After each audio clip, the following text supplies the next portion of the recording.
we've just looked at the house. We were on Zillow. We ran the numbers. That house said $75,000 repair costs for us. We told the agent, hey, we're thinking we can pay $75,000 for the house because we put them all together. We're all in at $150, and we think we could sell at $250, right? Just follow me here. They say yes. All right. Well, let's go. We're under contract. We're going to start moving down this line. We've got to do our due diligence. Now,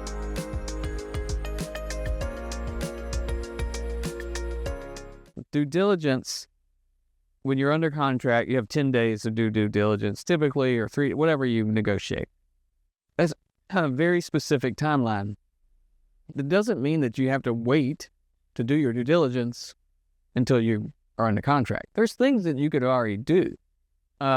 We looked at the pictures and said, oh, that roof needs to be replaced. That's due diligence, right? That's looking at the property, evaluating the quality, evaluating the need for the repairs, for further inspections, the neighborhood, that is all due diligence, okay?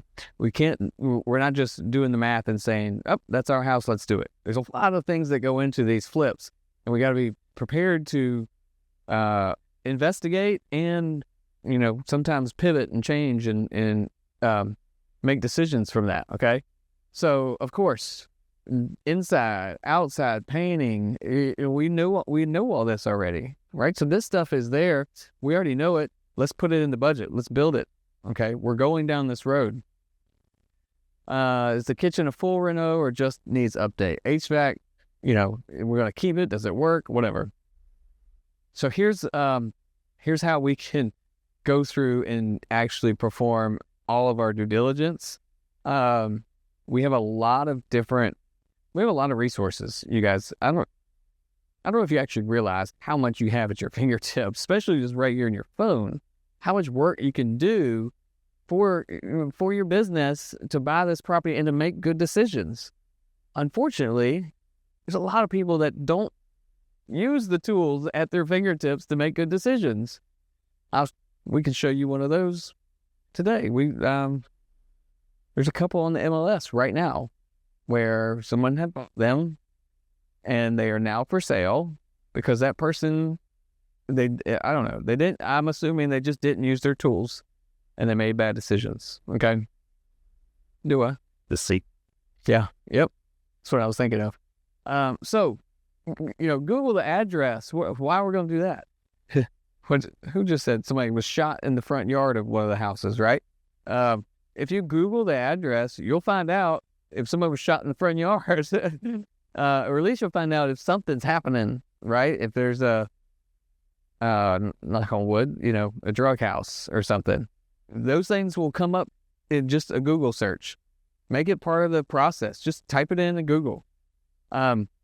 Zillow research clustering, that's kind of what we just did with the affordability kind of index, right? So you kind of look at the cluster, what's happening around that little area. Of course, the comps, software, days on market. You can get from, actually now you can ask Google, you can ask any AI, what is the days on market per city, the state or whatever. They're pulling all that data now. You don't even have to get an agent. Of course, look at the pictures, your rehab estimate, based on your the math we just did here. Use that and build from that. Flood zone, FEMA. I just Google it, FEMA flood map, and you just type the address in and it tells you if it's flood zone. Okay, you'll find that out before you close because your insurance company is going to do that. But you don't want to get all the way to close and then find out it's in the flood zone. Okay, because you want to know that. You may not want to buy it. Of course, your insurance, neighborhood scout. You can basically anybody in the neighborhood, or you can be in the neighborhood, kind of go at different times of day. You can check it out. Or you can ask the neighbors. It's always good.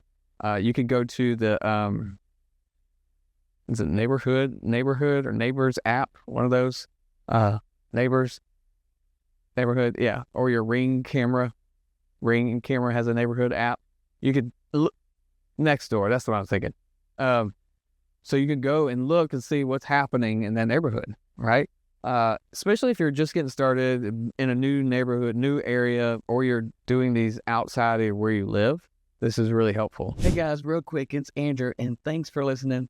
I just want to give you a couple of tips. Go over to dealfindersclub.com/resources to get more information on the things that we're talking about today, some downloads, and some links to some of our partners that can help you do your business better. And if you want to get connected and join us at some of our live events, check out the events page right there on dealfindersclub.com. And if you're ready to build, reach out through a message or chat with us through the website. You can find us there. And hey, as always, like, share, and subscribe. We'll talk to you soon. Calling people. Did y'all know you can pick up the phone and ask people questions? It's just amazing. It's really amazing. No one likes to do it anymore. But if you call the agent, call a property manager. If you see a property for rent in that neighborhood, call them and ask, how's the neighborhood? How's the things? Don't call the property manager as if you want to rent it, because they're not going to tell you the truth. Call as a landlord thinking about giving them your property. Okay? Because then they'll actually tell you, well, this neighborhood's a little bit of this, a little bit of that. We can expect this much rent, that kind of stuff. Of course, inspections, contractors, bids, estimates, and then your title search. This is the very end, and your attorney's going to do that, or your title company's going to do that. You don't need to really worry about that up front, other than we like to ask, is there anyone else that's on title? Is there anything that would, keep us from closing this? And you can look on the county website. You can look at that to figure that out. But yeah, we don't actually do a full title search until closing time.